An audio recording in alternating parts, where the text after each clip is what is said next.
Greetings and salutations. I decided I want to do a video for the week. I hadn't uploaded anything in a while, so I decided I was going to talk about something. And I'm probably going to do another video tomorrow because there are a couple of subjects we should talk about. But the first one I want to go ahead and get out of the way is a question I've had asked in the past that I never have really outright answered, and that is there any validity to play-by-post playing? And I'm here to tell you today that it might surprise some of you, but my first exposure to the hobby was actually via a play by post. You see, I'm going to set the stage a little bit. I haven't been in this hobby for very extremely long, but since I've got in, I've tried to run and play as much games as I possibly could. And play by post is kind of one of those avenues that makes that, pardon me, rather easy. So I'm going to paint a picture for you. It's about roughly 2020, and the landscape is such that a particular virus has shut down a lot of shops and a lot of jobs, and people are being locked in, and people are being told to social distance, and so we are sitting around. Of course, I have nothing to do, so I'm watching YouTube because at that time I was still working at the factory I was, and we made parts for the big three in Michigan. Well, they shut down for this particular virus of an unknown name, and because of that, we have no customers, therefore, we have no parts to sell. So I'm sitting at home, and it lasts for about 2 months. And I'm bored and I'm watching YouTube. I'm trying to do the stay at home dad thing, and I'm drawing my unemployment benefits and stuff like that. And of course, I stumble upon all these videos of these people. I have, of course, been acquainted with Dungeons and Dragons, acquainted for many, many years. I knew many people um, that played in my adulthood, but not quite so much in my childhood, and so I didn't have that experience that a lot of people have. When I was a child, second edition was still king until the advent of a third edition, right around the time that I was entering junior high school. And so it still wasn't really that commonplace. And indeed, in an area where internet connection was not exactly very easy to come by. In fact, I did not have the internet until I was 21. So, and to give you an idea, I was 21 in 2010. So, anyway, continuing right along. So I get curious because I watch all these videos. People talk about their characters, all these crazy stories that they get into through these games and stuff like that. And so I joined a particular group on Facebook and asking, "Hey, is there a game around?" Well, somebody answered that question. It was somebody who actually shared a few mutual friends with me.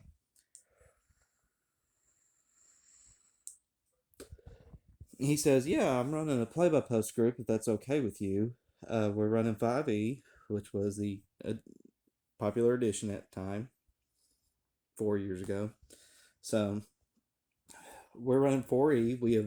We're running Lost Mines of Phandelver, and we have literally just began." He goes, "Now the party is level 2 now. They've completed a couple of adventures, but you're still coming in close to the start. You're going to start out as level 2. They're going to find you in the dungeon and blah blah blah, set you free, and then you're on to go." And so, uh, 7 or 8 levels later, I'm still with that group, although we are on hiatus right now. So, in the meantime, whenever I started getting into GMing, I started looking at, of course, different rule systems because I decided that 5e was fine and all, but I didn't want to run it. And I wanted something that was more rules light, that more tickled my fancy, that it was easy for other people to pick up, and that it would be free. And so, of course, Basic Fantasy, the third edition, was the edition I have, and I still have it over there. I have an omnibus, and of course, I still have my physical books. But anyway, um, I picked them up, and then that's when I started a group. I had a very humble little group, and it was very humble beginnings. We did Morgan's Fort, but I threw some homebrew stuff in there.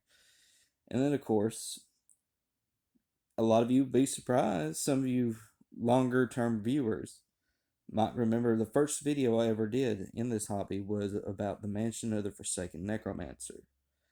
And that group, the Play by Post group, was the first group to experience that particular dungeon and that particular. I gave them a hook, a reason to go there, and they came back and this, that, and everything else. With all things being said and done, uh, it should come as no surprise that I do value play by post. I think it is a valid form of play. So I'm going to talk about some pros and some cons, and we'll get into it a little bit. Probably the biggest pro that this particular platform has is um, the convenience of time. People can pick up and play at their leisure.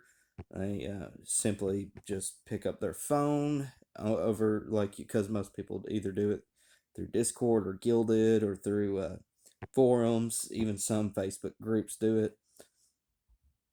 So they'll pick up their phone or check their computer every day, see where the adventure is, and they contribute into what the campaign is doing, and then they check back in whenever they can.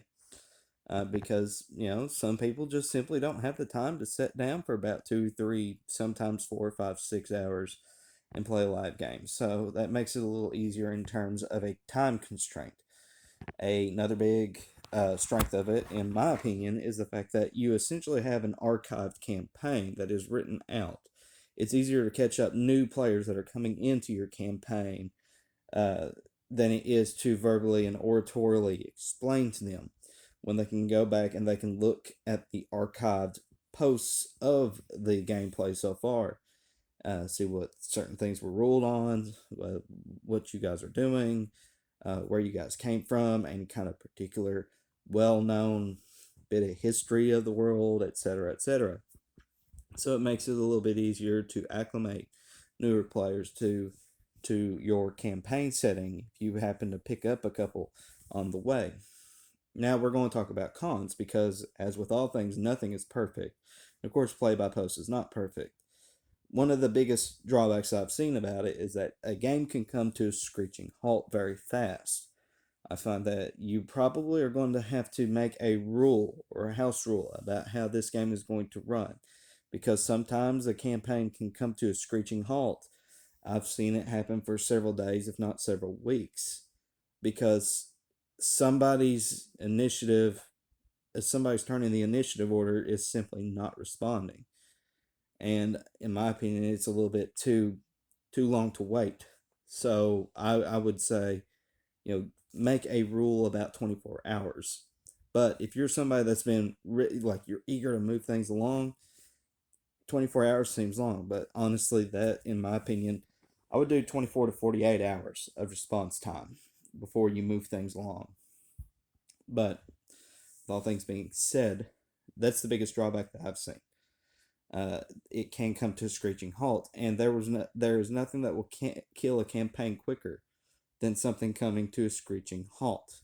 So you want to try to avoid it. You want to try to give people a chance to play, but you also can't let those who are showing up down by letting them stagnate in the waiting list. So that's my particular opinion. I think you should come up with a compromise of sorts. Again, you should probably come up with something like, hey, if you don't respond within 24 to 48 hours, I'm going to take control of your character so that I can move things along for the other players. I don't think there's anything wrong with that myself.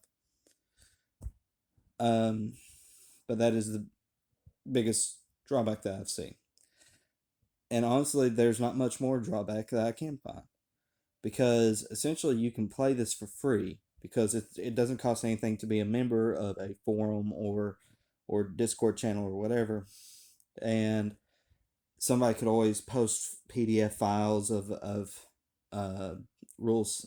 And my channel, we have Dice Maiden, the dice bot, so you don't even have to buy dice. And people, of course, can just simply put things on as long as you're paying your internet bill and your electric bill, you're able to play. You know what I mean? So it has the potential to be a totally free to play 100% game where you don't have to buy any materials. So that's another big strength. So by and large, I think it kind of might surprise some people that I say that it takes some validity. It's mostly because a lot of people like to pretend that play by post is a very modern phenomenon when really it's not. It's something that even originates back to Wargame, where people would write in what their character was going to do and they would send it through the mail, and uh, you had to wait a lot longer for the results of all that, but it does have its place in history. The catalyst in which we used to accomplish that has simply changed. We are now in a digital age rather than an analog age. So, with that being said, some people have asked me, what do I think about play by post? As I stated before, I value it quite a lot. And my experience with the Mansion of the Forsaken Necromancer, that experience came about with not because of the platform of the play, but rather the combination of the characters involved, the actors behind the characters, the narrative that was being told by these players, the narrative that was coming from me in response to what they were doing, the interaction between the characters and the scenery, and the culmination of the uh, how should I put this? The culmination, the climax of the battle at the very end, and the searching of further of the house to kind of conclude the exploration of this structure. That all came together in a particular way. Do I think play by post had anything to do with it? I certainly think it does in a way, because it is much more easier to be more detailed in a written format than it is in an oratory format. So you could say that you could say that play by post had quite a bit to do with it. Do I think that the experience is lessened by the fact that it was a play by post and not a live play? Absolutely not. In all things, if you gave me a choice between live play and play by post, I would choose live play each and every time. But understanding that not everybody has time for it, play by post is better than having no game at all. And that it is a good way, especially for new players, to get introduced to the game. Don't let anybody diminish your experience simply because you're playing through a written format. Um, really, as long as you are having fun, that's what matters. And the platform by which you do it, whether you're doing play by post, or whether you're doing live play, doesn't matter. Your experience is no more or less enthralling than somebody sitting around a table of friends. Although I say the experience, in my personal opinion, is better having an in-person table. Still, your experience as a player is not diminished. You're not missing out on true role playing by playing play by post. Is basically the gist I'm saying. So with that in mind, I'm going to close this out. I'm going to talk about something else tomorrow, and hopefully have a video up.